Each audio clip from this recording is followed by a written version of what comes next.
So, ato ang topic today is all about multiplication of integers. Humana naman ta sa addition, humana ta sa subtraction, then napunta sa multiplication of integers. So, sa multiplication of integers, naranay duha ka rules. Ang first rule is kung same sila og sign, the numbers have the same sign, ang answer ni mo ana, ang product, always positive gina siya kung duha ka numero. Kung tulo, tagata mo example niya, unaon sa inyo ang duha, tapos i-times nyo sa ikatulo. Nga na, kung different signs sila, ang answer always negative. Pero medyo na siya ha. In Tagalog pa palagi. Palagi ba? Basta, mo na siya. Tagata mo example. So, let's have an example. Let's say 6 times negative 4. Mag-una ta sa different sign. Kanami itong dot diha, pasabutan na i-multiply. Multiplication na siya. Daghan ways unsaon pagsulat sa multiplication. Pwede 6 times 4, negative 4, ana. Pwede sa, ingani. Pwede sa, kuan, 6 times negative 4. Pwede ana.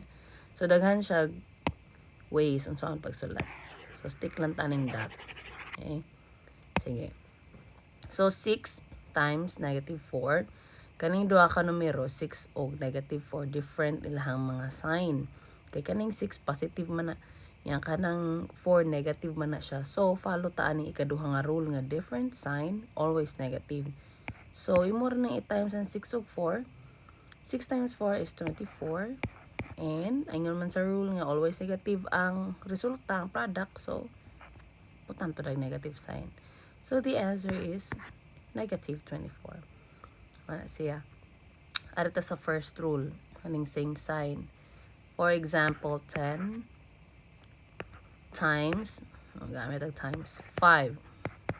Ang 10 positive, ang 5 positive po siya. So, mo siya i-multiply, ang answer kay positive 50. Kuha, so mo na siya. So itag tulo ka numero. So, ay tag negative 5 times negative 4 times negative 10. Unsaon man ni. Sayon na siya. Imura nang i-times una ang negative 5 sa negative 4. Tapos, kung sa ilang tubag na, i-times din mo sa negative 10. So, itong sawayan. Negative 5 times mo og negative 4. Ang answer kay positive 20. Kay negative man ang 5, negative po ng 4. Negative food ko no. Negative po ng 4. So, ang answer niya, positive 20. So, kanang positive 20 ron, imo na po na siyang i-multiply aning negative 10. So, positive man ng 20. Negative man na ang 10. So, different signs siya. So, ang answer na to, ana, negative. Times din na to, 20 times negative 20 times 10, ang answer kay 200. Oh, so na natin answer. Sayon na, diba?